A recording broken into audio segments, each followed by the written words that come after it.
बच्चों के लिए इतना बड़ा नाइटमेयर बन गया है कि वो ये दुआ करते हैं भगवान से, भगवान मेरा पेपर पहली शिफ्ट में ना पड़े। यानी आज इतना खराब अनहेल्थी कंपटीशन हो गया बच्चों में कि अगर उसका पेपर पहली शिफ्ट में तो उसका डर बहुत बड़ा है, उसे नहीं पता कि क्या पूछा जाएगा। लेकिन अगर उसका पेपर सेकंड शिफ्ट में तो हम उसको हाथ से परोस देंगे कि बेटा देखो टेंशन मत लो, ऐसे सवाल पेपर में आएंगे। और बच्चा खुश भी है और होना भी चाहिए।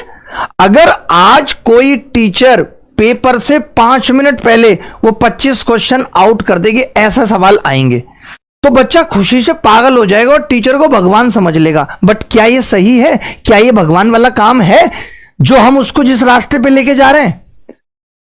अगर हमें बताना है कि पेपर का पैटर्न क्या है तो हम शाम को एक लाइव करके बेसिक स्ट्रक्चर बता सकते हैं। हार्ड पेपर आ रहा है नहीं, नॉर्मल पेपर आ रहा है नहीं, एंशिएंट हिस्ट्री पे ज्यादा फोकस है नहीं, बट हम क्या बता रहे हैं, हूबहू 25 क्वेश्चन क्या होंगे।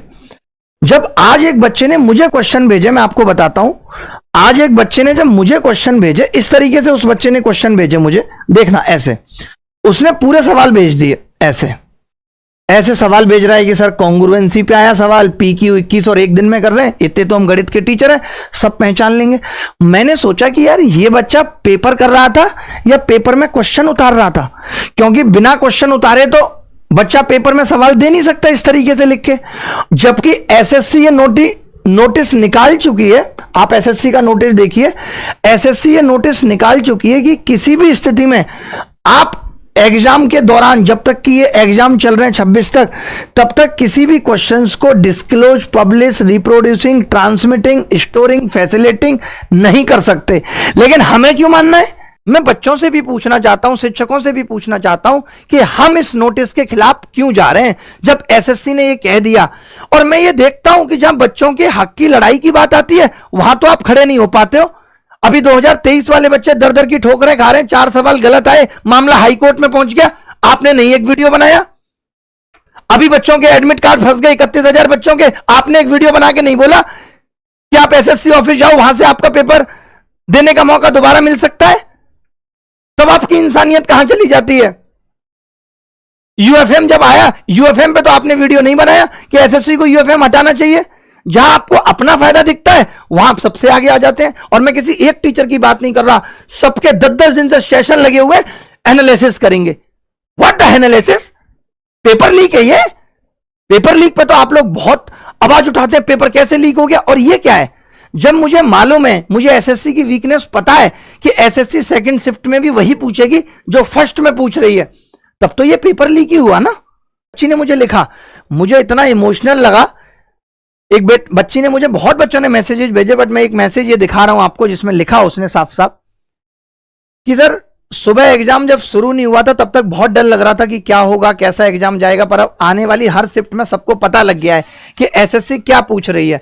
क्योंकि SSC एक तरह के क्वेश्चन ही पूछती है लगभग हर शिफ्ट में, तो जो फर्स्ट शिफ्ट में एग्जाम देकर आता है उसको नुकसान तो है, नॉर्मलाइजेशन से कोई फेयर रिजल्ट नहीं आता।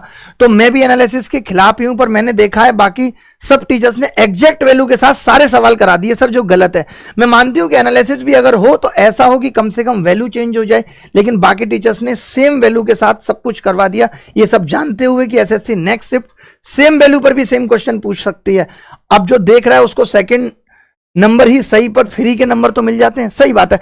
लड़ाई इस बात की करते हैं ना कि पेपर से पहले हम कितना बेहतर पढ़ा दें उनको, एग्जाम से पहले, कि उनको इस चीज की जरूरत ना पड़े।